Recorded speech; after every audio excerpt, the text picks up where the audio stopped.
بسام إسحاق قانونر مجلس سوريا ديمقراطيك مسدا لواشنطن ميواني منا بريز بسام إسحاق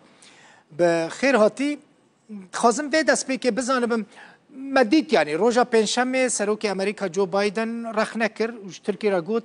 ایرش انت دبن صدما يعني امني كاربن تجي داعش شر بكل تبي ويا كيجي تركيا ايرش دكا يعني افضل خيانين امريكي تشقص تاثير للسر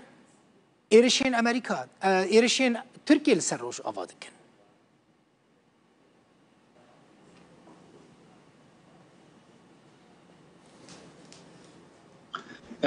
تحية لك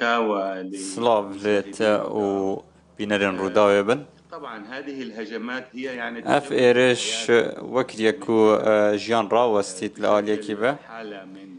و هر وسا بويا سدمي بلافونا ترسكا مازند ناف خلقي سيفيل دا ناف چه ده هر وسا بويا سدمي جناف چونا جيرخانا سيفيل و وان خدمت گزاريين سركاين كو ريبريا خواسر بو حوالاتيان دا بين كدوكو آو و كهرب و غازه انكو اف ايرش براستي آست ياكو اف ايرش بد ايرش انترور بين نافكرن و بيدبيا سرق بايدن نبيجتن كو اف ايرش بوينة سدمي باكت نشر ديجيتال بيدبيا ايرش بين راستاندن جدي نشاناده مثلا بريفي مظلوم عبدي جي قوت يعني قوت تركيا ايرشي ماذا كان امريكا بيدنگ دمينه يعني جا امريكا خواست هالوسطه كجدي تنتر نشان بده سبب چیه که امریکا اوقاس بیدنگه دواری پراتیکه ده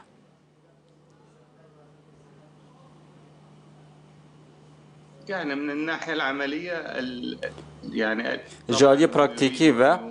او دخوازن کو پیوندیان خو دگل دگه پیشل کاریه بن پیکاریه بو مافی مروف و یاسای نف دولتی عرب قالوا او كاري او لروشالات وباكوري سوريا نف دولتيه يعني بيمانيه او امريكا بريز اسحاق تفي في هالوسط امريكا لوازجي وبردوام بك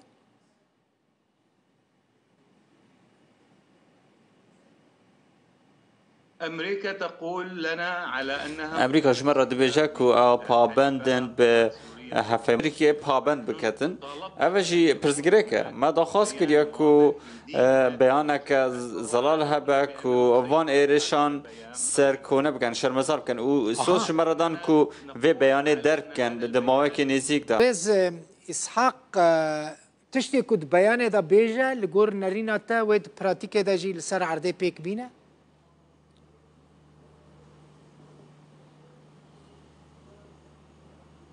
لا نعرف ماذا ستقول امريكا. امروز کاد امریکا چه بیشتر بیان نامه ده؟ سيكون البيان فقط آیا بیان ده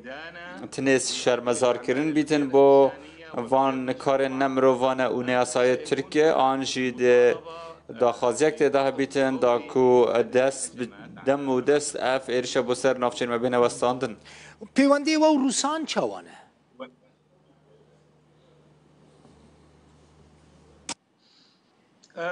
نحن لنا علاقات جيدة مع ما بيوندين باشنا دقل روسيا ودقل أمريكا قانونر مسد مجلس سوريا ديمقراطيك